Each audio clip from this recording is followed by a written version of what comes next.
On January 23, 1978, Sacramento police officers stepped into a house, unaware that what they were about to witness would haunt them for the rest of their lives. Blood. It was everywhere, splattered on the walls, soaked into the carpet, and pooling on the floor like grotesque patches of a nightmarish painting. But the most horrifying sight was not the blood. It was the mutilated body of Teresa Wallen, a 3-month pregnant woman, that made even the most seasoned officers retch on the spot. She had been shot dead, dismembered, and her internal organs were removed. One of her breasts had been cut off.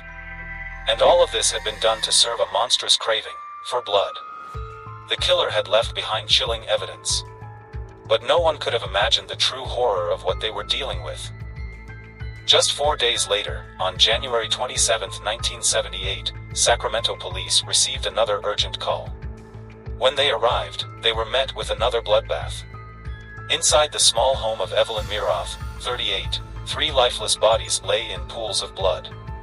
Evelyn, shot dead, her body violated, her organs missing. Jason Miroth, 6 years old, shot in the head, his tiny body cold on the floor. Daniel Meredith, a friend of Evelyn, executed instantly.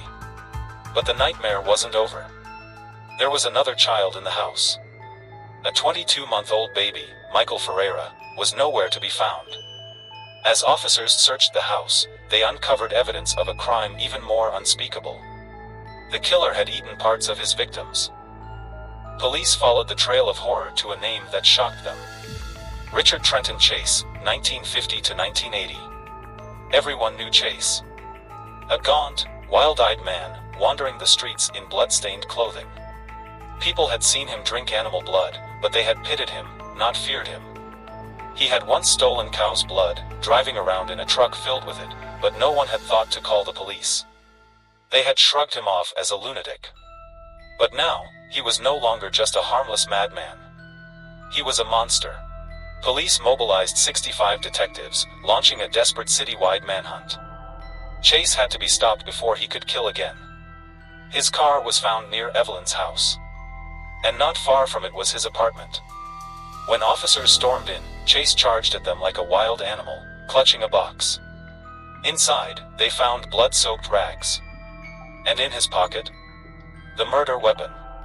But that wasn't the worst part. As officers stepped into Chase's apartment, they realized they had entered a temple of blood. Walls were streaked with crimson. Dishes, blenders, even kitchen utensils, dripping with fresh blood. His truck, coated in stains of red. And at the center of it all stood Richard Trenton Chase, grinning. Chase wasn't born a killer. But he was never normal either. By the age of 10, he had been diagnosed with paranoid schizophrenia. He believed his mother was trying to kill him. He believed his heart was shrinking.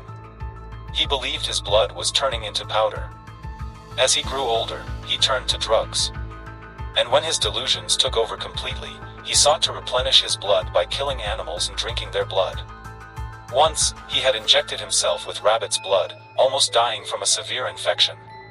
But even when he was institutionalized, doctors still released him, believing he was not a danger to society. They were tragically wrong. On May 8, 1979, the court sentenced Richard Trenton Chase to death. But he never made it to the electric chair. One cold morning in prison, guards found him lifeless in his cell, his mouth foaming. He had overdosed on antidepressants, choosing to end his own nightmare. But is he truly gone? In Sacramento, stories about Chase still linger. Some say that on cold, windy nights, if you listen carefully, you can still hear his whispers in the darkness.